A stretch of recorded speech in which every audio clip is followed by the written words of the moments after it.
As we're approaching the 5-year anniversary since having to restart my YouTube channel, I want to welcome back anyone who is a returning subscriber and extend a warm hello to those who are new, allowing me to be a part of your day. It's been a long time coming that I fully pull the trigger going all in to producing content on YouTube. Contrary to the timeline, prolonged by the hesitation to leave my day job, global status has left customizing my space virtually unopposed. Spending long hours drawing, editing, or writing a script could lead to a heavily sedentary lifestyle if spent sitting down, so I sought to mix it up with having a standing workspace. The main obstacle in the past was when I had constraints on space and organization, so the solution I narrowed down to stemmed from research on tiny house living that champions modular design, space saving, and multiple uses for each item, if at all possible, a minimalist approach. French cleats would be the foundation to build off of for my workspace designs, as I wanted to avoid the set occupancy of more furniture per square foot. We all know what a French fry is, but you're probably asking, what's a French cleat? Well, it's not Polnareff sports equipment. I managed to acquire raw materials in the form of 2x6 planks via Craigslist free postings months back, so before any lockdowns or shelter-in-place enforcement. General tools you'll be needing to make the cleats in modular workspace include a power drill bit set, a circular saw, C-clamps, Phillips head screwdriver, metric or SAE wrench set, tape measure, speed square, a pencil.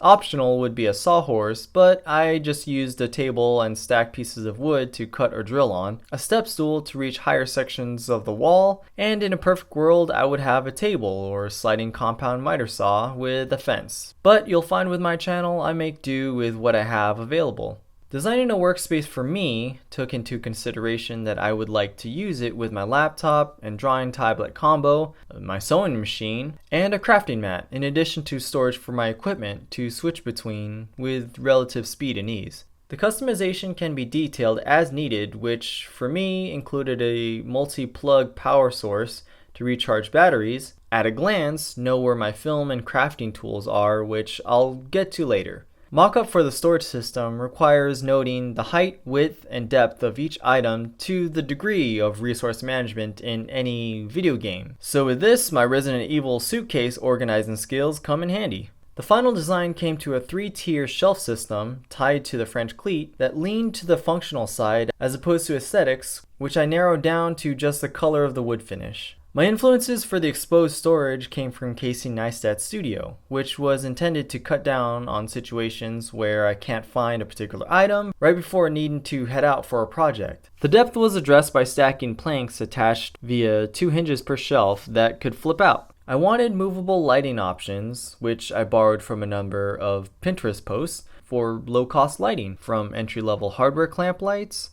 scissor arm mirror bases taken from the IKEA product, all attached to a plank via bolt-ons and accompanying nuts. If you have a general knowledge of photography or video, you'll know the importance of lighting, and also the limiting floor space it takes up. Having them mounted on a wall of my workspace would resolve many issues I've had in the past. Later on, I hope to address lighting controls such as coloring with gels and shaping light, but for now I wanted them mounted. The overall advantage of having the French cleat method of storage was that I could have easy access to expand or modify add-ons without having to worry about finding studs into drywall. The bottom cleat mounts stationary to the wall, whereas the top can be taken on or off, but seat flush against the wall when rejoined with the bottom receiving board that was once attached to it before the lengthwise cut. The first step was to measure where to make the line to allow for a 45-degree angle on the length of each 2x6 board. I don't have footage of this because I didn't want to have my cameras covered with potentially damaging sawdust. Don't at me in the comments, unless you contribute donations for me to have that billionaire playboy money, so that I wouldn't mind risking my film gear. The next step takes meticulous measuring and selection of the proper bit size to properly seat the bolts or screws. Too big of a drill bit will cause unusable sections of the wood with holes in it. Too narrow of a hole and you could risk stressing your screw too much and snap it into pieces, or break the head off during the fastening step. Test by hand crank first to test fit, then use a drill bit to fasten the screw or bolt. It's more forgiving to have a smaller or more shallow drilled hole rather than too big or too deep So consider the proper drill bit for the respective bolt or receiving screw, generally just shy of the threads. Pre-drilling takes place for the shelf boards to seat into the sideboards, all of which need to be equal and as perpendicular as possible in order to have the strongest hold and least amount of gaps. I'm not perfect at all, so a flow up that I had was patchworked together by an L bracket from the sideboard connecting to the bottom of the shelf. I then took the coordinating boards per shelf and marked the center position of it, then drilled the holes for the hinges to be placed. The modular part of the shelf comes from the ability to be relocated as needed via the larger L bracket that's attached to the top French cleat. The lamp portions require larger bolts to pass through the French cleat board as well as the lamp base, but also fit flush with the back of the cleat so it doesn't obstruct the seating of the board against the wall.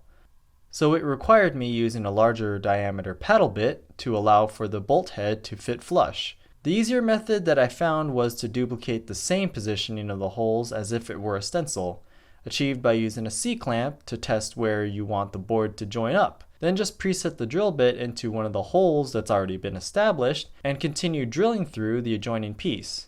The two L brackets for the top shelf should accommodate the width of the complete shelf unit as wide apart as the L bracket side is into the side boards.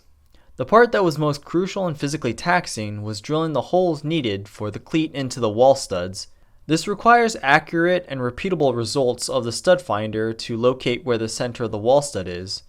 If you had been around me during this step, you would have gotten an earful of curse words. Inaccuracies will happen, but try your hardest to not destroy the wall in which you're trying to work on. Trust me, it took every fiber of my being not to Detroit smash the crap out of this and rage quit.